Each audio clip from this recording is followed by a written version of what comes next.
السلام علیکم ناظرین، میں محمد یاسر یاسین آپ کی خدمت میں حاضر ہوا ہوں۔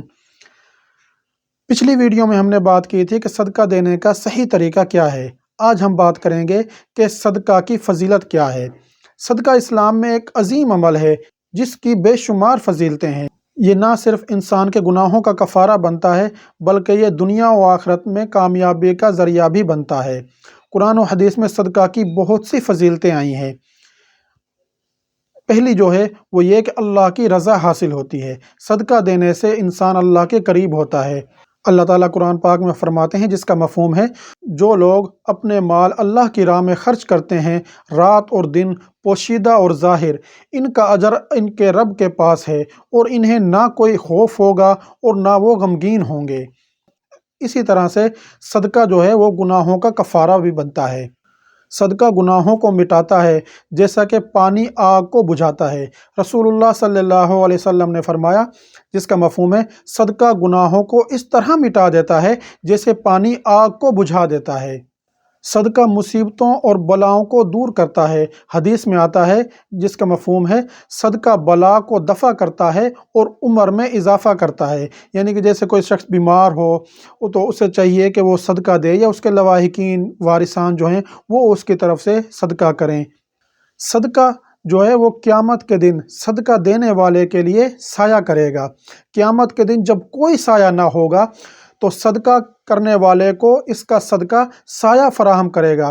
رسول اللہ صلی اللہ علیہ وسلم نے فرمایا، جس کا مفہوم ہے، ہر شخص اپنے صدقے کے سائے میں ہوگا یہاں تک کہ لوگوں کے درمیان فیصلہ ہو جائے گا۔ یعنی کہ اس دن پتہ چل جائے گا کہ کس شخص نے کتنا صدقہ کیا ہے، کیونکہ قیامت کے دن کوئی سایہ نہیں ہوگا اور وہ شخص، ہر شخص اپنے صدقے کے سائے میں ہوگا۔ صدقہ سے مال میں بھی اضافہ ہوتا ہے۔ صدقہ دینے سے مال میں کمی نہیں ہوتی بلکہ اللہ اسے بڑھاتا ہے۔ حدیث میں ہے، جس کا مفہوم ہے، صدقہ مال کو کم نہیں کرتا۔ اور اسی طرح قرآن میں ہے، اللہ تعالیٰ فرماتے ہیں، جس کا مفہوم ہے، جو مال تم خرچ کرتے ہو اللہ اسے بڑھا دیتا ہے۔ صدقہ دینے سے دل کی صفائی ہوتی ہے اور انسان سخاوت کا عادی ہو جاتا ہے۔ صدقہ دل کو پاک کرتا ہے اور انسان کو بخل سے بچاتا ہے۔ قرآن میں ہے، اللہ تعالیٰ ارشاد فرماتے ہیں، جس کا مفہوم ہے، ان کے مالوں میں سے صدقہ لو تاکہ تم انہیں پاکیزہ کرو اور ان کا تزکیہ کرو۔ اسی طرح ناظرین، صدقہ جاریہ کا اجر جو ہے وہ بہت عظیم ہے۔ یعنی کہ یہ ایک ایسا صدقہ ہے جو لمبے عرصے تک فائدہ دے، مرنے کے بعد بھی اجر کا ذریعہ بنتا ہے۔ رسول اللہ صلی اللہ علیہ وسلم نے فرمایا، جس کا مفہوم ہے، جب انسان مر جاتا ہے تو اس کے اعمال کا سلسلہ ختم ہو جاتا ہے سوائے 3 چیزوں کے۔ نمبر 1، صدقہ جاریہ۔ نمبر 2، ایسا علم جس سے فائدہ اٹھایا جائے۔ اور نمبر 3، نیک اولاد جو دعا کرے، یعنی کہ جو ماں باپ کے لیے پیچھے سے دعا کرتی رہے۔ اور علم جو انسان کسی کو سکھائے گا تو وہ آگے کسی کو سکھائے گا، تو جو پہلا سکھانے والا ہوگا اس کو اس کا اجر پہنچتا رہے گا۔ اور اسی طرح سے صدقہ جاریہ، جیسے کوئی مسجد وغیرہ بنوائی، جس صدقے کا اجر دیر تک پہنچتا رہے، تو جب تک وہ چیزیں ہوں گی انسان مر بھی جائے گا تو ان چیزوں کا جو اجر ہے وہ اس صدقہ کرنے والے شخص کو پہنچتا رہے گا۔ صدقہ انسان کو جہنم کی آگ سے بچاتا ہے، چاہے وہ معمولی چیز سے ہی کیوں نہ دیا گیا ہو۔ جیسا کہ رسول اللہ صلی اللہ علیہ وسلم نے فرمایا، جس کا مفہوم ہے، جہنم سے بچو چاہے ایک کھجور کے ٹکڑے کے ذریعے ہی کیوں نہ ہو۔ صدقہ دل کو نرم کرتا ہے اور محبت پیدا کرتا ہے۔